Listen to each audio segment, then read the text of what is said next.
Hello, isang mapagpalang araw po sa lahat. Ito po ay emote number 3. Mag-i-emote na naman ako. Wala na akong magagawa sa buhay ngayon kundi emote. Okay? Dapat yung channel ko ay emotera. So, emote number 3. Sa buhay natin ngayon na puno ng hiwaga, puno ng kabigatan, pero tunay na meron tayong tunay na sandigan, si God. Kasi sa mga panahon natin ngayon, ito ay personal ko lang na karanasan. Pero sa mga nakarelate, kaway-kaway naman po kayo dyan. Talagang ang buhay ay napakahiwaga, sabi ko nga eh.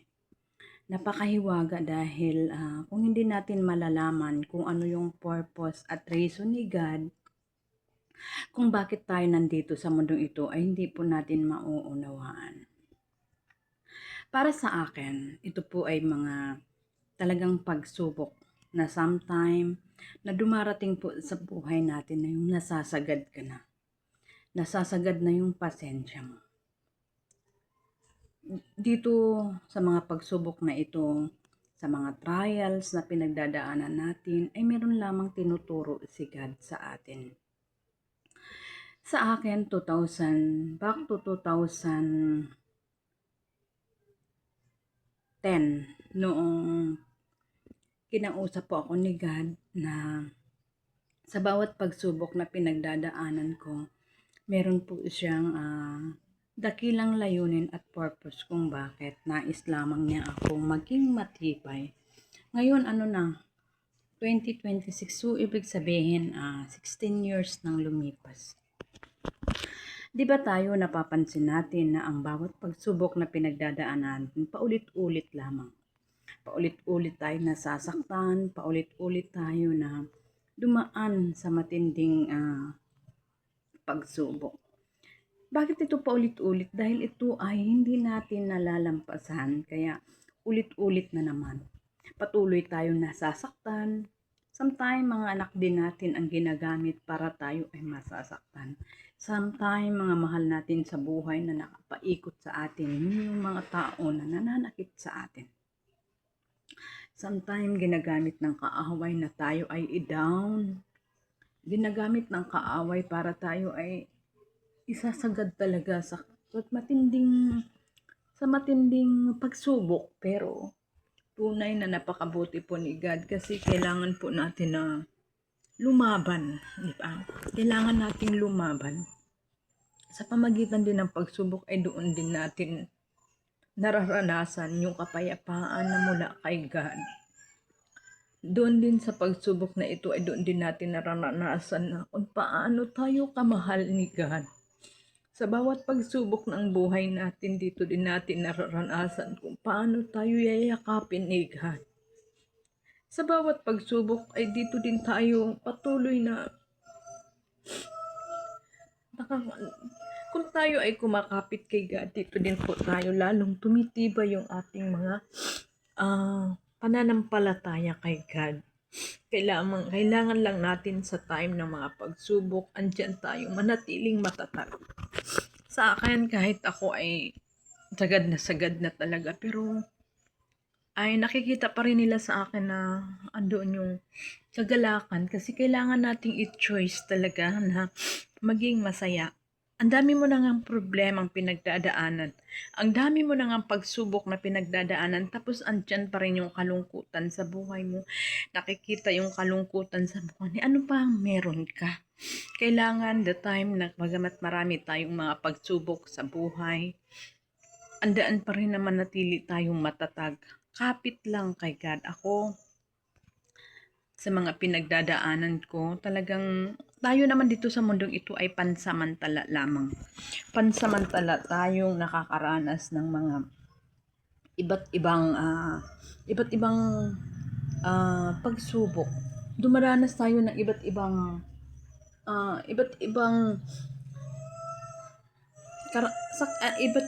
sakit naramdaman natin. Andun mga depression, nakakaranas tayo ng hindi lamang depression, andun talaga yung sumasagad na tayo sa dulo ng na minsan wala na tayong ibang kakapitan kundi tanging si God. Kasi tayo naman sa mundong ito ay pansamantala lang tayo. Hindi tayo nanatili sa lugar na ito at lalong hindi tayo permanente sa lugar na ito. Ang bawat pagsubok natin ay hindi rin permanente. Ito ay pangsamantala lamang. Pansamantala tayong dumaranas ng iba't ibang pagsubok. Pero andyan si God, andyan yung mga pangako niya na hindi niya tayo iiwan, hindi niya tayo pabayaan.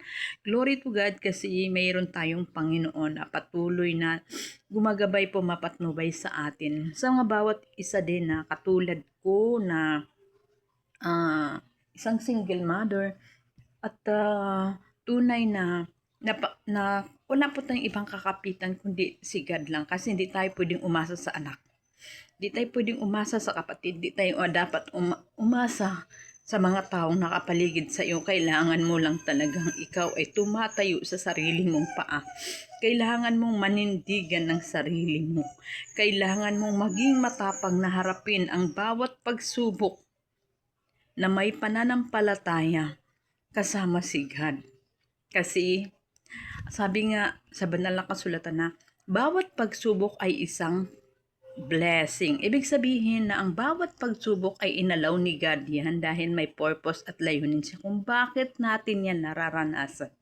Nais ni God na maging matibay yung ating pananampalataya, maging matatag yung ating damdamin, maging positibo yung ating pag-iisip na time ng pag-ibig, time ng pagsubok, time ng mga pinagdadaanan natin ay hindi po tayo mawalan ng pag-asa dahil meron tayong totoong God sa mga naranasan natin sa mundong ito. Hindi lang naman tayong nagdaranas eh. Isipin mo na lang na hindi lang ikaw, bawat isa. Lalo na ngayon dahil sa pagtaas po ng presyo ng gasolina, yan ay mga palatandaan. Hindi lang ikaw ang nagwo-worry, hindi lang ako ang nagwo-worry.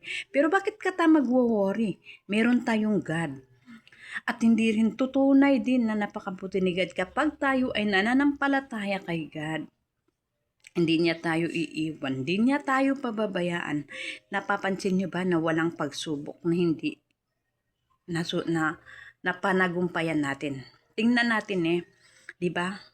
Kung halimbawa may pagsubok ka sa araw na to, masolve mo man o hindi ang pagsubok na yan, matatapos din ang araw.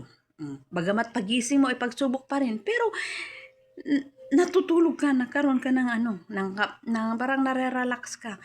Bakit? Halimbawa, may pagsubok ka sa araw na to. Titigil ba yung oras para dun sa pagsubok mo? Di ba hindi? Patuloy ang oras na umiikot. Ikaw lang, kapag hindi mo alam, inaatake ka na ng kaaway, so nagmumukmuk ka.